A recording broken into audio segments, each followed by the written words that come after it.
한 유튜버의 폭로로 구독자 1,040만 명의 유튜버 찌양을 협박한 사실이 드러난 유튜버 전국진. 내가 봤을 때 이건 2억은 받아야 될 것 같은데 현찰로. 그냥 몇천 원 시원하게 땡기는 게 낫지 않나. 전국진은 어젯밤 찌양이 유튜버 구제혁에게 폭로 무마 조건으로 건넨 것으로 알려진 5,500만 원 중 일부를 받았다고 시인했습니다. 2023년 2월 27일에 300만 원을 구제혁님으로부터 입금받았습니다.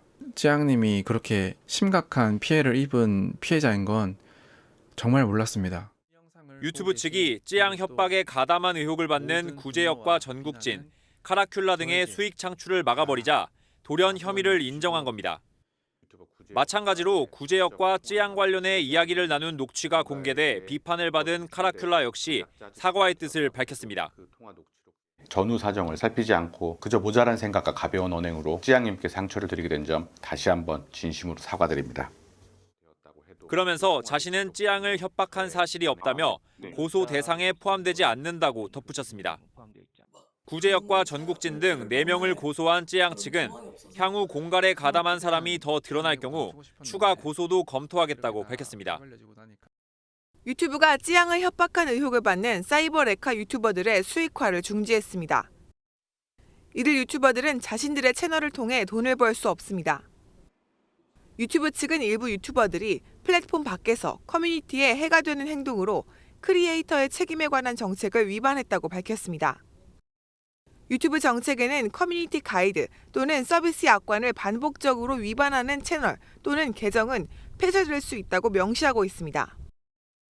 정책을 위반하는 콘텐츠에는 괴롭힘이나 사이버 폭력, 증오심 표현 등이 포함됩니다.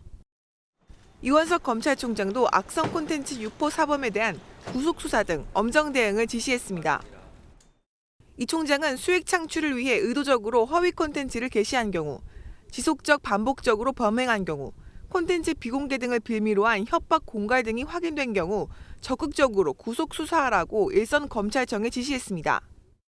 그러면서 범죄 수익도 몰수 추징 보전, 민사 소송을 통해 적극적으로 환수하라고 주문했습니다.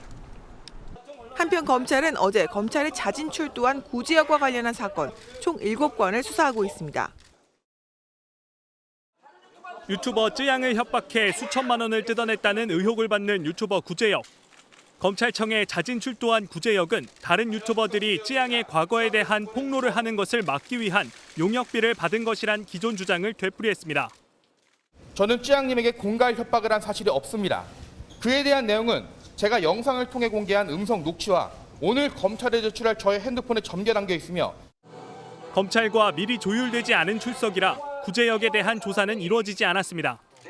앞서 한 유튜브 채널은 구제혁 등 이른바 사이버 레카 유튜버들이 찌양의 과거를 언급하며 돈을 뜯어내려 한 정황이 담긴 녹취를 공개했습니다. 이번 건은 저 터뜨리면 찌양 은퇴해야 돼. 내가 봤을 때 이건 2억은 받아야 될 것 같은데 현찰로. 그래서 그냥 몇천 원 시원하게 땡기는 게 낫지 않나. 지난 11일 찌양은 과거 자신의 소속사 대표 A씨가 불법 촬영 영상을 유포하겠다며 협박과 폭행을 했지만 A씨가 스스로 목숨을 끊어 사건이 종결됐다고 주장했습니다. 구제혁은 이 같은 찌양의 과거 피해를 폭로하겠다고 협박해 찌양에게 5,500만 원을 갈취한 의혹을 받고 있습니다. 한 시민의 고발로 사건을 맡았던 서울중앙지검은 구제혁에 대한 다른 수사를 맡고 있는 수원지검으로 사건을 보냈습니다. 찌양 측은 협박 의혹이 있는 유튜버 구제혁, 주작감별사, 카라큘라 등을 검찰에 고소하겠다고 밝혔습니다.